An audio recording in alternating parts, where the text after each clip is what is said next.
វិទ្យាសាស្ត្រទិន្នន័យជួយសន្សំសំចៃពេលវេលានិងបង្កើនផលិតភាព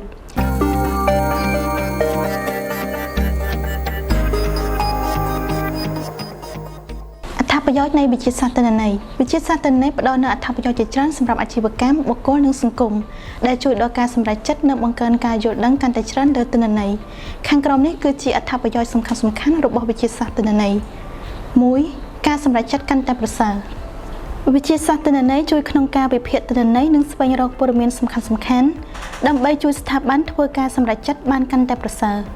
2. ជំរុញប្រសិទ្ធភាពតាមរយៈការធ្វើស្វ័យប្រវត្តិកម្មកិច្ចការដដែលៗ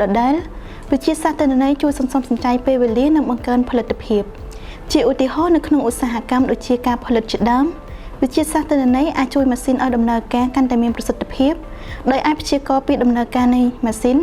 ដែលនេះអាចជួយកាត់បន្ថយថ្លៃដើម 3. ជួយបង្កើតបទពិសោធន៍អតិថិជនជាមួយនឹងវិទ្យាសាស្ត្រទិន្នន័យអាជីវកម្មអាចផ្ដល់ជូនសេវាកម្មដែលមានលក្ខណៈផ្ទាល់ខ្លួននិងអាចជួយវិភាគមតិកែលម្អរបស់អតិថិជនដើម្បីកែលម្អសេវាកម្មនិងផលិតផលផងដែរ 4. ការសន្សំសំចៃថ្លៃដើមវិទ្យាសាស្ត្រទិន្នន័យជួយបង្កើនប្រសិទ្ធភាពធនធានដោយកាត់បន្ថយការចំណាយដែលមិនចាំបាច់និងធ្វើឲ្យការបែងចែកធនធានមានប្រសិទ្ធភាពជាងមុន 5. បង្កើនភាពប្រកួតប្រជែងក្រុមហ៊ុនឬស្ថាប័នដែលប្រើប្រាស់វិទ្យាសាស្ត្រទិន្នន័យ